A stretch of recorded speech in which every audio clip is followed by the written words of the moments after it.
ఆలోచన గనక రాష్ట్ర ప్రభుత్వానికి అందులో ఉన్న అగ్రవర్ణాలకు నిజంగా ఉంటే కులగణన ప్రారంభోత్సవమే వేడుకలాగా జరిగి ముఖ్యమంత్రి గారు ఆయన ఇంట్లో, మంత్రులు వాళ్ళ ఇళ్లలో, ఎమ్మెల్యేలు కాంగ్రెస్ పార్టీ నాయకులంతా ఎవరింట్లో వాళ్ళు మొదటి రోజు చేసుకొని సమాజానికి ఆదర్శంగా చూపించేటోళ్ళు.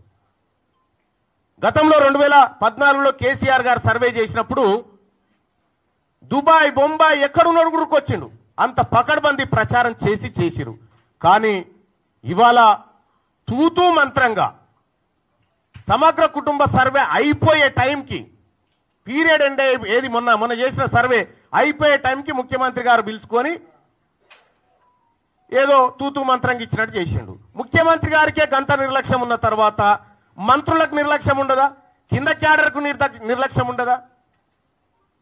పోనీ చేసిండ్రేదో మీరే చెప్తిరి ఆదర్శవంతమైన సర్వే ఎప్పుడైతే 100% చేసి 100% లెక్కల్లో పక్కాగా ఎవరి వాటా ఏందో తేల్చి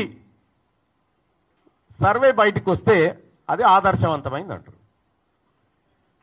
మీరు చేసినటువంటి సర్వే ఆదర్శవంతమైన సర్వే కాదు. అది అగ్రవర్ణాలను ఎక్కువ చూపించి అనగారిన వర్గాలను తొక్కి పెట్టడానికి మీరు ఉపయోగించుకున్నటువంటి సర్వే. ఈ సర్వేను బీసీ సమాజం ఎట్టి పరిస్థితుల్లో యాక్సెప్ట్ చేయడానికి సిద్ధంగా లేదు. ఎస్, నేను సర్వే రిపోర్ట్ తప్పు అని కాలబెట్టిన తర్వాత అట్లా కాలబెట్టడం తప్పు అని చెప్పి షోకాజ్ నోటీస్ సస్పెన్షన్ చేసినావు. ఒకవేళ నాదే తప్పైతే నువ్వు మళ్ళీ సర్వే ఎందుకు చేసినావు? మరి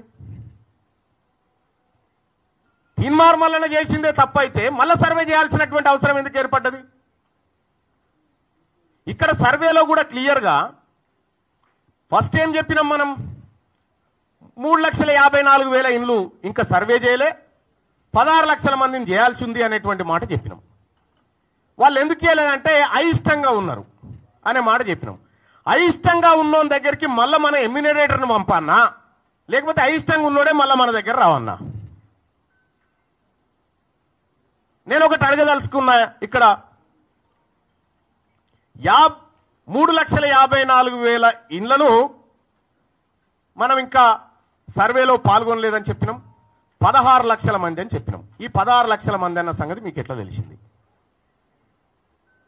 మీరు ఎట్లా కంక్లూజన్కి వచ్చారు దీని విషయంలో? ఇవాళ ముఖ్యమంత్రి గారే పదే తన ప్రెస్ మీట్లలో మాట్లాడుతూ దొరికిపోతా ఉంటే మళ్ళా పైపెచ్చు సమగ్ర కుటుంబ సర్వేకు అర్హత లేదు, అది ఎక్కడ కూడా గవర్నమెంట్ టేబుల్ మీద పెట్టలేదు, దాన్ని క్యాలిక్యులేట్ చేయకూడదు అని చెప్పి నేను కూడా అడుగుతా ఉన్నదే. 2011 సెన్సస్ అయితే మన యూపీఏ గవర్నమెంటే చేసింది కదా. 2011 సెన్సస్ ను యూపీఏ గవర్నమెంట్ చేసినప్పుడు తెలంగాణ జనాభా 3,53,00,000. అర్జున్ పైకి రా. 3,50,00,000 చిల్లర అని మనం చెప్పినాం. ఆ రోజు 83 లక్షల ఇండ్లున్నాయని చెప్పినాం. ఇలా ముఖ్యమంత్రి గారు చెప్పినటువంటి లెక్క 1,15,00,000 ఇండ్లున్నాయని చెప్పారు. 1,15,00,000 ఇండ్లుంటే ఈ 83 1,15,00,000 దాదాపు 32 లక్షలు పెరిగింది. 32 లక్షల మంది ఇండ్ల కొత్త ఇండ్లు వస్తే అందులోకి ఒక్కడని నిలడా? మరి 32 లక్షల ఇండ్లలోంచి ఒక్కొక్క మనిషిని లెక్క పెట్టినా కూడా తెలంగాణ జనాభా 3,90,00,000 కావాలి. కానీ ఎందుకు కాలే? ఇలా దీని కథ ఏంది, దీని వ్యవహారం ఏందంటే కేవలం ఈడబ్ల్యూఎస్ ను రక్షించుకోవడానికి వేసినటువంటి ఎత్తు మాత్రమే. సహజంగానే ముఖ్యమంత్రి గారు మనలాంటి వాళ్ళు పక్కన ఉండొద్దని కోరుకుంటాడు. ఎందుకు? తీన్మార్ మల్లన్న కాంగ్రెస్ పార్టీలో ఉండి ఓపెన్ గా జరిగినటువంటి అన్యాయాన్ని ప్రశ్నిస్తా ఉంటే ఆయనకు శవనం పట్టది. నేనే కదా ఈడబ్ల్యూఎస్ కోటా అన్యాయంగా 6.98% ఉన్నటువంటి వాళ్లకు 10% రిజర్వేషన్ ఇస్తురని నేనే 4 సార్లు రిప్రజెంటేషన్ ఇచ్చిన. మీకు అది తెలియనట్టుగా మీరు యాక్టింగ్ చేసి మీరు ప్రవర్తించేటువంటి తీరు చాలా జుగుప్సాకరంగా ఉంటుంది. మీకు తెలియదా ఈడబ్ల్యూఎస్ కోటా ఎట్లా ఇంప్లిమెంట్ చేస్తున్నారో? ఇలా 100% ఉన్నటువంటి బీసీలకు 27% రిజర్వేషన్, 10% లేనటువంటి అగ్రవర్ణాలకు 10% రిజర్వేషన్ ఇస్తే ఈ అన్యాయాన్ని ప్రశ్నించడం బీసీగా, బీసీల రక్తం పంచుకొని పెట్టిన బిడ్డగా నా హక్కు, అది నేను మాట్లాడతా. ఇలా నీ వర్గాల రక్షణ కోసం నువ్వు సమగ్ర కుటుంబ సర్వే ఏది మొన్న చేసిన సర్వేని అడ్డం పెట్టుకున్నావు కదా, మరి నా వర్గాల హక్కుల కోసం, నా వర్గాల రిజర్వేషన్ల కోసం నేను కూడా మాట్లాడతా కదా. అదే చేసిన నేను. ఇవాళ కాంగ్రెస్ పార్టీని కాపాడాలంటే, కాంగ్రెస్ పార్టీని రక్షించాలంటే ప్రజల్లో క్లారిటీ ఉండాలి.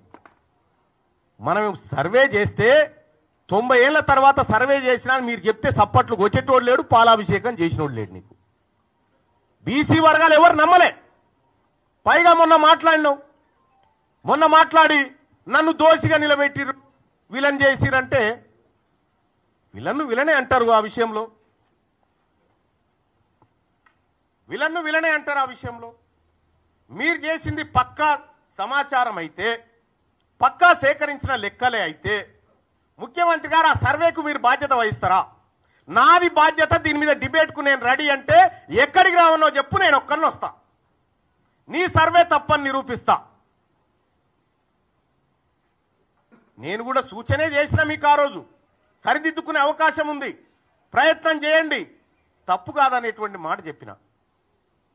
మీరు ఒక తప్పు చేసి ఆ తప్పును కప్పిపుచ్చుకోవడానికి మళ్ళీ తప్పు చేసి, ఆ తప్పును కప్పిపుచ్చుకోవడానికి మళ్ళీ తప్పు చేసి, ఇవాళ సమగ్ర కుటుంబ సర్వే ద్వారా, కుల సర్వే ద్వారా ఓసీల పాపులేషన్ పెరుగుతుంది. 2011లో మనమే చేసినాం కదా సెన్సస్.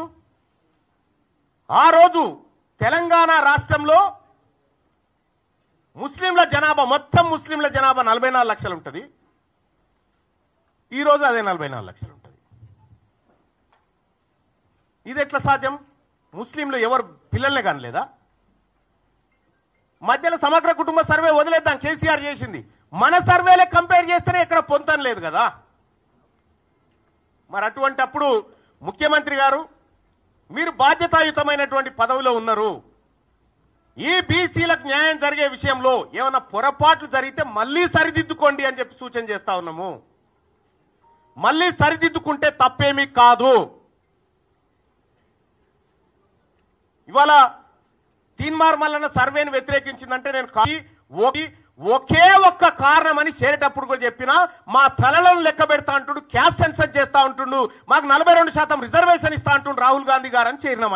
ఆయన ఆలోచన మేరకు, రేవంత్ రెడ్డి గారు పిలుపు మేరకు కాదు కదా నేను చేరింది, ఆయన ఆలోచన మేరకు చేరినాం. అదే నాయకుడు రాహుల్ గాంధీ గారు పార్లమెంట్లో మొన్న మాట్లాడుకుంటూ, ఓ బీసీ నాయకులారా, బీసీ ఎంపీలారా, మీకు అన్యాయం జరుగుతుంటే మీరు మాట్లాడరా అని చెప్పిండు. మరి ఆయన చెప్పిందే నేను చేస్తా ఉన్నా.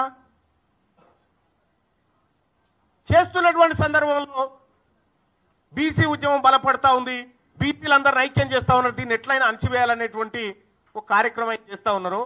ఈ చరిత్ర ఇటువంటి వాళ్ళని కొన్ని వందల మందిని చూసింది ఈ గడ్డ, ఈ నేల.